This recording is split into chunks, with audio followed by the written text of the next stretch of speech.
Hello my viewer, कैसे हैं आप सब। Welcome back to my channel. I hope आप सब अच्छे होंगे। यहाँ पर हम करने जा रहे हैं मैथ की क्लास। मैं यहाँ कराती हूँ अपर एंड प्राइमरी दोनों लेवल के लिए मैथ्स की प्रिपरेशन। अगर आप चैनल पर नए हैं और आपने अब तक क्लास नहीं देखी है तो चैनल को सब्सक्राइब कीजिएगा और पुरानी सारी वीडियो जाकर प्लेलिस्ट में देख लीजिएगा। चलिए देर न करते हुए आते हैं क्वेश्चन नंबर 1 पर। क्वेश्चन दिया है 0, 3 और 5 अंकों का प्रयोग करके कितनी संख्याएँ बनाई जा सकती हैं अंकों की पुनरावृत्ति किए बिना। अंकों को पुनरावृत्ति नहीं करना है तो हमें क्या करना है, अंकों की पुनरावृत्ति की। तो चलिए देर न करते हुए आते हैं अपने सॉल्यूशन पर, करते हैं क्या सॉल्यूशन हो जाएगा इसका। यहाँ अंक दिए हैं 0, 3, 5। चलिए इनसे बनाते हैं संख्याएं। सबसे पहले हम लिख लेते हैं, अगर 0 संख्या से पहले लगा हुआ है ऐसे 0, 3, 5, तो इस 0 की कोई वैल्यू नहीं होती और संख्या बचती है 35। पर हमें क्या करना है, इन तीनों अंकों का प्रयोग करके बनानी है। तो ये तो हो जाएगा यहाँ पर रॉन्ग। तो इसलिए अगर आपके मन में आता है कि आप इसको ऐसे बनाएं तो ये गलत हो जाता है। तो पहला अंक क्या बनता है हमारा, पहले लेंगे हम 3, छोटी जो संख्या उससे शुरू करते हैं, फिर लेते हैं 0, फिर लेते हैं 5। एक संख्या ये हो गई, कोमा दूसरी बनाते हैं 3। अब क्या ले लेते हैं, अब 5 पहले ले लेते हैं और 0 जो है वो सबसे बाद में आ जाएगा।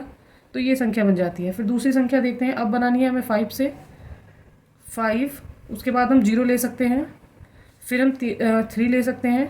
एक संख्या ये हो गई। अब बनानी है नेक्स्ट, तो अब हम क्या लेंगे 5। अब हमने 0 ले लिया, 3 ले लिया, तो हम क्या ले सकते हैं, 3 पहले ले सकते हैं और 0 बाद में ले सकते हैं। तो यही संख्याएं बस इससे बनाई जा सकती हैं, क्योंकि लिखा हुआ है कि पुनरावृत्ति नहीं करनी है, अंकों को दोहराना नहीं है। तो सभी में एक एक बार ही अंक आए हैं, तीनों अंकों का यूज़ हुआ है। तो हमारा जो आंसर हो जाएगा वो हो जाएगा हमारा ये जो यहाँ पर आई हैं 4 संख्याएँ। तो कितने अंक बना सकते हैं, कितनी संख्याएँ बना सकते हैं, 4। आंसर हो जाएगा 4। ठीक है, आते हैं नेक्स्ट क्वेश्चन पर। क्वेश्चन नंबर है 2। क्वेश्चन नंबर 2 पर आते हैं। संख्या 10,467 में से किस अंक का मान अधिकतम होगा। तो इस संख्या में कुछ मान दिए हुए हैं, हमें बताना है किस अंक का मान जो है वो अधिकतम होगा। चलिए आते हैं क्वेश्चन पर। तो पहले लिख लेते हैं संख्या क्या है, 10,467, और हमें बताना है इसका मान अधिकतम होगा। तो ये पूछ रहा है क्या, इनडायरेक्टली पूछा गया है। क्वेश्चन थोड़ा घुमा रखा है, बाकी कुछ नहीं है। यहाँ पर पूछा गया है प्लेस वैल्यू, हमें बतानी है यहाँ पर प्लेस वैल्यू। ठीक है, तो प्लेस वैल्यू ज्ञात करने के लिए हमें क्या करना पड़ेगा, हमें अंकों को लिखना पड़ेगा। प्लेस वैल्यू अर्थात क्या, इसका स्थानीय मान, संख्या का स्थानीय मान हमें यहाँ से निकालना है। ठीक है, चलिए बताते हैं, सभी का स्थानीय मान देख लेते हैं। इसमें क्या क्या ऑप्शन दे रखे हैं, 7, 6, 1 और 4। तो 4 का सबसे पहले निकालते हैं 7 का। तो 7 शुरू में ही है, तो 7 का तो कुछ होगा नहीं यहाँ पर, ये 1 ही रह जाएगा। फिर लिखते हैं 6 का। तो 6 का कितना, 6 कौन से नंबर पे हमें देखना होता है, वह अंक जो है किस स्थान पर है, कहाँ पर है। तो हम देखते हैं कहाँ पर है 6। तो 6 बराबर क्या है, 6 है ढाई के अंक पर, इकाई और ढाई, तो ये हो जाएगा 10। तो इसका मान ये हो जाएगा। अब देखना है हमें किसका मान, यहाँ पर देखते हैं हम बन का मान। तो बन देख लेते हैं कहाँ पर है, इकाई, ढाई, सैकड़ा, हज़ार, 10,000। तो ये 10,000 पर है। तो इसका वन का मान कितना हो जाएगा, लिख लेते हैं, ये 10,000 पर हो जाएगा, इकाई, ढाई, सैकड़ा, हज़ार और 10,000, ये मान इसका हो जाएगा। और अब लिखना है किसका, 4 का मान। तो 4 का मान लिख लेते हैं, 4 कौन से अंक पर है, इकाई, ढाई और सैकड़ा। तो 4 का मान है सैकड़ा के अंक पर, तो ये आ जाएगा 100। तो आप देख सकते हैं सबसे ज़्यादा जो स्थानीय मान आ जाता है किसका आ जाता है, ये आ जाएगा इसका, किसका, वन का। तो यहाँ पर जो राइट आंसर हो जाएगा वो हो जाएगा हमारा 1। और हम इसको ऐसे भी लिख सकते हैं, अगर यहाँ पर इकाई का अंक है तो ये हो जाएगा ये, और 60 का लिखते हैं कैसे, तो ये 60 में हो जाता है। और 1 का कैसे लिखा जाएगा, तो ये 1 की मल्टीप्लाई होकर लिखा जाएगा, तो 10,000 ही आएगा जो भी लिखा हुआ है। और यहाँ पर 4 का 100 में जाना था, तो क्या हो जाएगा 400। ये इसका स्थानीय मान हो जाता है। अगर आप इसको एडिशन या सब्ट्रैक्शन वगैरह कुछ करना है तब हम ये वैल्यू यहाँ पर यूज़ करते हैं। पर हमें क्वेश्चन में केवल यही पूछा गया है कि अधिकतम किसका होगा, तो वो होगा 1 का 10,000 आना है। तो इसलिए ऑप्शन नंबर सी जो है वो करेक्ट हो जाएगा। चलिए आते हैं नेक्स्ट क्वेश्चन पर। क्वेश्चन नंबर है 3। क्वेश्चन नंबर 3 में दिया है 20 लीटर दूध बांटा गया तो प्रत्येक विद्यार्थी को 0.25 लीटर दूध मिला। 0.25 लीटर दूध मिला है, कितने विद्यार्थियों को दूध बांटा गया, हमें बताना है कि कितने विद्यार्थियों को दूध दिया गया है। विद्यार्थियों की संख्या यहाँ दी रखी है, तो क्या करना है, दूध कितना है लिख लेते हैं। दूध बराबर है 20 लीटर, और कितने बच्चों को बांटा गया है, प्रत्येक को कितना दिया गया, प्रत्येक को दिया गया कितना, 0.25 लीटर प्रत्येक को दिया गया। तो लिख लेना है यहाँ पर बराबर कितना हो जाएगा 0.25 लीटर में ही है इसकी यूनिट भी। चलिए इसको कैलकुलेट कर लेते हैं। तो ये कैसे हो जाएगा, तो कुल विद्यार्थियों को मिला, तो हमें यहाँ पर विद्यार्थियों की संख्या बतानी है जिनको मिला, कुल बच्चों को मिला। ठीक है, कितने बच्चों को मिला, तो क्या करना है हमें यहाँ पर, हमें इसकी कैलकुलेशन कर देनी है। कैसे, कितना दूध था और कितना हिस्सा एक बच्चे को मिल रहा है, 0.25 मिल रहा है। ठीक है, 25 लीटर। यहाँ से पॉइंट रिमूव करते हैं, 2 जीरो हम क्या कर देंगे, ऊपर बढ़ा देंगे, क्योंकि पॉइंट के बाद 2 अंक थे। अगर हमें पॉइंट हटाना है तो ऊपर वाली संख्या में वो 2 जीरो बढ़ा देंगे, जितने अंक होते हैं उतने जीरो ऊपर बढ़ जाते हैं। तो चलिए 25 से इसको डिवाइड कर देते हैं। कैसे होगा, यहाँ पर 2 जीरो ऊपर बढ़ गए हैं। अब इसको कैसे करेंगे, कैलकुलेट करिए। हो जाएगा 25 अट्ठे कितने होते हैं 200, और यहाँ पर बच जाएगा ये जीरो ऐसे का ऐसे ही, तो ये यहाँ पर लग जाएगा। तो ये पूरा पूरा डिवाइड हो जाएगा कितनी बार, 80 बार। तो ये कितने बच्चों को मिला, 80 बच्चों को जो है ये दूध मिला है। तो यहाँ पर जो राइट आंसर हो जाएगा हमारा हो जाएगा option number C. C is the right answer. चलिए इतने सिंपल ही क्वेश्चन आते हैं सीटेट के एग्जाम में, अपर एंड प्राइमरी दोनों लेवल पे इसी टाइप के क्वेश्चन आते हैं। बस क्वेश्चन थोड़े घुमाने वाले होते हैं, बाकी कुछ नहीं होता है। चलिए आते हैं नेक्स्ट पर, क्वेश्चन नंबर है 4।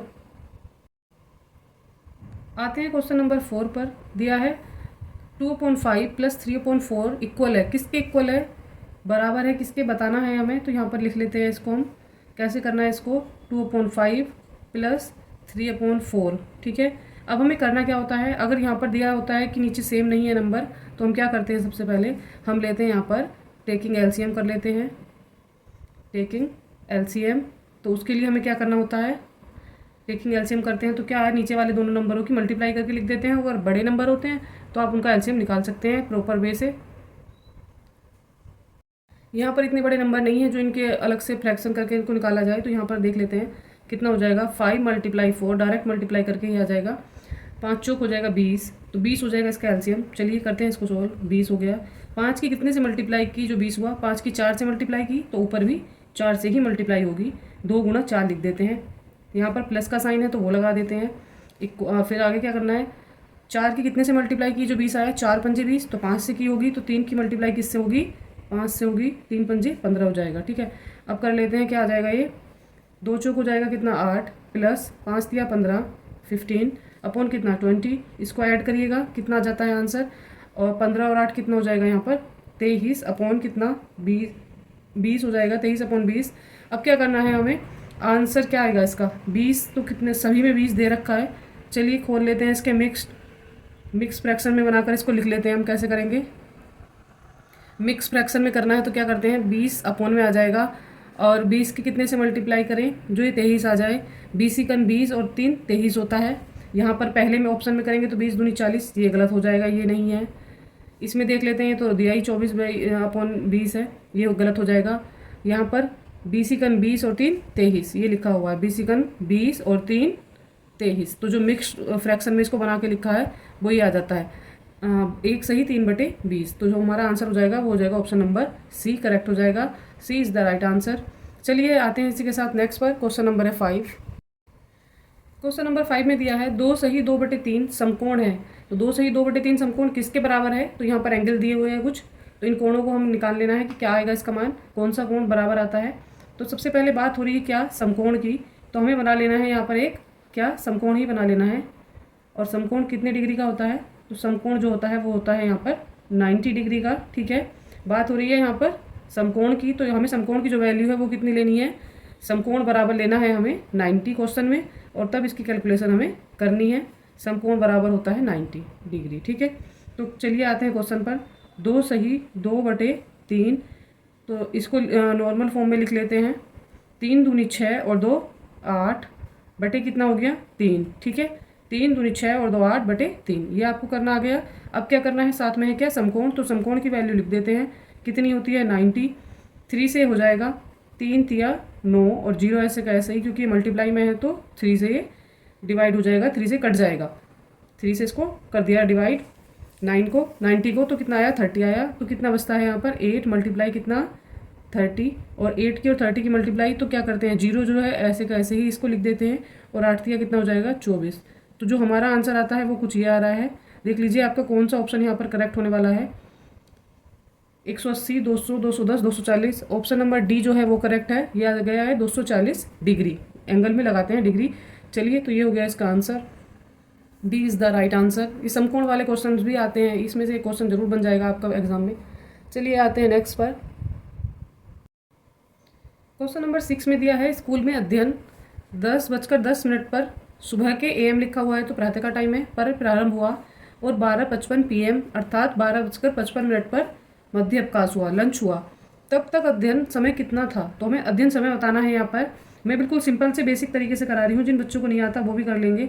हम पहले क्या ले लेते हैं, 10:10 का समय स्टार्ट होता है, और कहाँ तक लेते हैं, क्योंकि 55 मिनट है तो इसका मतलब 12:10 भी हुई होंगी। 55 तो तभी हुआ, तो सबसे पहले हम यही टाइम ले लेते हैं। तो क्या लेंगे, 10 के बाद क्या आता है, 11:10, फिर आता है 12:10, और आगे कितनी मिनट बच जाती हैं, बची कितनी मिनट यहाँ पर, और 55 से माइनस करेंगे आप 10, तो कितनी मिनट बचेंगी, 5, और यहाँ से 5 से 1 जाएगा 4, तो 45 मिनट जो है हमारे पास बच जाती हैं, बची। ठीक है, अब इधर से टाइम काउंट कर लेते हैं, बिल्कुल सिंपल तरीके से करा रही हूँ।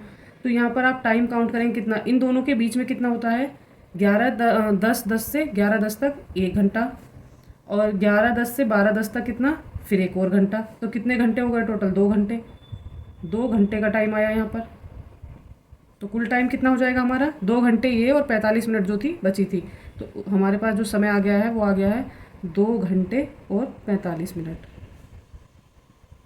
45 मिनट हमें यही निकालना था, बस टाइम ही पूछ रहा था कि तब तक कितने घंटे का अध्ययन हुआ। तो कौन सा ऑप्शन, ऑप्शन नंबर सी हो जाएगा यहाँ पर correct. C is the right answer. 2 घंटे और 45 मिनट की बात हो रही है यहाँ पर। चलिए इसी के साथ आते हैं क्वेश्चन नंबर 7 पर। क्वेश्चन नंबर 7 में क्या दिया है, 4 वर्गों का आयत बनाने के लिए जोड़ा गया है। 4 वर्ग हैं, उनको जोड़ा गया है एक आयत बनाने के लिए। वर्गों का जो क्षेत्रफल है, सभी वर्गों का क्षेत्रफल कितना है, 256 वर्ग इकाइयों में है। तब प्रत्येक वर्ग का परिमाप बताना है। तो हमें बात करनी है प्रत्येक वर्ग के लिए। तो यहाँ पर जो क्षेत्रफल है वो सभी वर्गों का है। तो यहाँ पर लिखा है 4 वर्गों का क्षेत्रफल कितना है, वर्गों का क्षेत्रफल बराबर कितना दे रखा है, यहाँ पर क्षेत्रफल बराबर दे रखा है 256। ठीक है, तो एक वर्ग का कितना होगा, एक वर्ग का क्षेत्रफल बताइएगा, का क्षेत्रफल बराबर कितना हो जाएगा, 256 को हम किससे डिवाइड कर देते हैं, हम डिवाइड कर देते हैं 4 से। करिए, 4 छंग 24 हो जाएगा, बचता है 1, 16 हो गया, 4 चौक 16। तो बराबर एक वर्ग का क्षेत्रफल कितना आया, यहाँ पर आया 64। ठीक है, अब एक वर्ग का क्षेत्रफल तो हमारे पास आ गया है 64। अब हमें करना क्या है, वर्ग का क्षेत्रफल लिखते हैं, क्या होता है, वर्ग का क्षेत्रफल बराबर होता है कितना, भुजा की घात 2, ये होता है। ठीक है, तो हमें ये 64 आया है वर्ग का क्षेत्रफल, तो वर्ग का क्षेत्रफल बराबर कितना हो जाएगा, 64 लिख लेते हैं, और बराबर a²। ठीक है, तो हमें यहाँ पर इसका वर्गमूल ले लेना है। तो क्या करना है, क्या आ जाएगा यहाँ पर, ये 64 किसका वर्ग होता है, 64 वर्ग होता है किसका, ये होता है 8 का वर्ग। तो a बराबर कितना आ जाएगा, 8। तो हमें मिल गई है यहाँ से क्या, भुजा। a बराबर क्या होती है, भुजा। ठीक है, हमने एक वर्ग की भुजा निकाल ली। मान लीजिए हमारा वर्ग ये है, और इसकी हमने एक भुजा ले ली है, तो ये आ गई है 8। सारी भुजाएं क्या होंगी, 8, 8 और ये 8, ये होंगी। वर्ग में चारों भुजाएं समान होती हैं। ठीक है, तो हमने एक भुजा निकाल लिया। अब हमें निकालना क्या है, वर्ग का परिमाप। तो वर्ग के परिमाप का फॉर्मूला लगाते हैं। वर्ग का परिमाप ज्ञात करने के लिए वर्ग के परिमाप का फॉर्मूला होता क्या है वैसे, बताइएगा, 4 गुणा भुजा। ठीक है, तो 4 और गुणा भुजा कितनी है, भुजा आई है यहाँ पर 8, तो कितना हो जाएगा बराबर, ये हो जाएगा 8 चौक 32 इकाई। तो एक वर्ग का क्षेत्रफल कितना, एक वर्ग का परिमाप कितना आ गया है यहाँ पे, एक वर्ग का परिमाप आ गया है 32 इकाई। ऑप्शन नंबर बी करेक्ट हो जाएगा। B is the right answer.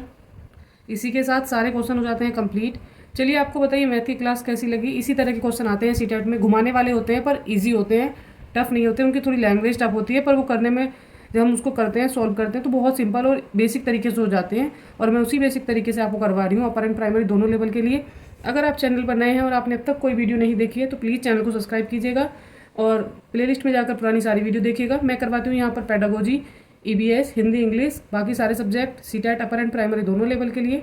Channel को सब्सक्राइब करिएगा, मेरे साथ अच्छी तैयारी के लिए बने रहिएगा।